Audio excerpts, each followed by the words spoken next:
Hello တငယ်ချင်းတို့အားလုံးမင်္ဂလာပါနော်အားလုံးမင်္ဂလာပါဒါဆွနုပ်ပန်းလေးဖြစ်ပါတယ်ဒါဆွနုပ်ပန်းလေးပါဒါဆွနုပ်ကန်လေးပေါ့ဒါဟိုနေထမင်းထည့်လို့ရတယ်ဟင်းထည့်လို့ရတယ်ဒါဆွန်အုပ်လေးပေါ့နော်ဆွန်အုပ်လေးထဲမှာလည်းထမင်းထည့်လို့ရတယ်ပေါ့နော်မကြာဖွင့်လေးစနေလောက်ထားတာအရန်ကိုလှပါတယ်လို့တငယ်ချင်းတို့ရေ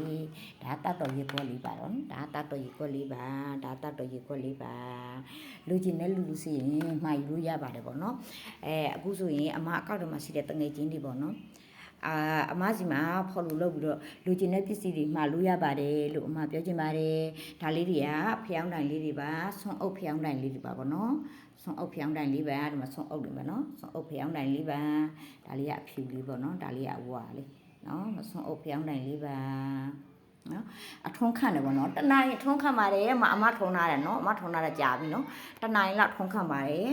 နော်တနိုင်လောက်ဖုန်းခံပါတယ်အေးဆူဆူပဲပေါ့နော်ဒါလေးတွေကအလှလေးတွေလောက်ထားတယ်ပေါ့နော်ဒါလေးတွေကအမွှေးလေးတွေပါအလှလေးတွေလောက်ထားပါတယ်အလှလေးတွေလည်းရှိပါတယ်ဒါပေမဲ့အဲ့ထဲမှာလည်းအမွှေးထည့်ထားတယ်နော်ဒီထဲမှာလည်းဒီဖျောင်းတိုင်းမှာလည်းအမွှေးထည့်ထားပါတယ်အမွှေးတွေလောက်ထားပါတယ်နောက်တော့ဒီပကံလေးတွေလည်းစီပါတယ်ပေါ့နော်ပကံလေးတွေဒါဟင်းကျုပ်ထည့်လို့ရတယ်ဒါကဟင်းလေးထည့်လို့ရတယ်ပေါ့နော်ဒါအလှလေးတွေနော်သူများကိုလက်ဆောင်ပေးမယ်နောက်တစ်ခုဗါလဲမင်္ဂလာဆောင်မှာဟိုဗါလဲပစ္စည်းပြန်ကမ်းခြင်းတယ်ပေါ့နော်ကိုယ်လာပြီးတော့ဟိုဗါလဲမင်္ဂလာဆောင်လာတဲ့လူတွေကိုလည်းပစ္စည်းကမ်းလို့ရတယ်ပေါ့နော်အရန်ကိုလှပါတယ်နော်ဒီပကံလေးတွေဒီပကံလုံးလေးတွေကမ်းမယ်ဆိုရင်ပေါ့နော်အရန်ကိုလှပါတယ်တင့်လည်းတင့်တယ်ပါတယ်အရန်ကိုချစ်ဖို့လည်းကောင်းပါတယ်ပေါ့နော်မှာယူလို့ရပါတယ်နောက်တစ်ခုဒါကတော့အမကအရင်ဆုံးလုပ်တဲ့အမရဲ့ဆက်ပြပါဆက်ပြကခရီပန်းခီဆက်ပြလေးဖြစ်ပါတယ်ပန်းခီဆက်ပြလေးဖြစ်ပါတယ်အမထဲမှာမဖုန်းနံပါတ်လည်းပါတယ်နော်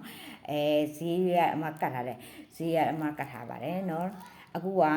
ဈေးလေးကလည်းနည်းနည်းတက်တယ်နော်ဈေးတက်တယ်ဆိုတော့အတက်ကြလေးတွေလည်းရှိပါတယ်ပေါ့နော်တငယ်ချင်းတို့ရေဈေးတက်တာကလည်းဘာဖြစ်လို့တက်တာလဲဆိုတော့တငယ်ချင်းတို့သိပါပဲနော်အခုဆိုရင်စီလဲဝယ်လို့မရဘူးကားတွေနော်ကားဘောကပစ္စည်းချတဲ့အမကဟိုနေကနေရန်ကုန်ကမန္တလေးကနေမှာရတယ်ဆိုတော့လေပစ္စည်းချလိုက်လို့ရှိရင်အရန်ကိုကားတွေပေးရတယ်စီကြည့်ပါတယ်အဲ့ဒါကြောင့်မို့လဲပစ္စည်းကအတက်ကြလေးလည်းရှိပါတယ်ဒါပေမဲ့အမကတင်းတယ်လို့လုပ်ပေးမှာပေါ့နော်တငယ်ချင်းတို့မှာယူခြင်းတဲ့လူတွေအားလုံးအပေးကြပါအောင်လို့အမမေတ္တာရက်ခံပါတယ်ဒါလေးဆိုအရန်ချစ်ဖို့ကောင်းတယ်မကျန်ကြာကွက်လေးနော်ထမင်းအုပ်လေးပေါ့နော်အုပ်လေးပေါ့နော်ဒါထမင်းထည့်လို့ရတယ်ဒါလေးကဟင်းထည့်လို့ရတယ်ပေါ့နော်နားလေးအရန်ချစ်ဖို့ကောင်းတယ်လို့အပေးကြပါလို့အမမြတ်တရက်ခံပါတယ်အားလုံးလည်းဖိတ်ခေါ်ပါတယ်တကယ်ချင်းတို့ရေဘိုင်ဘိုင်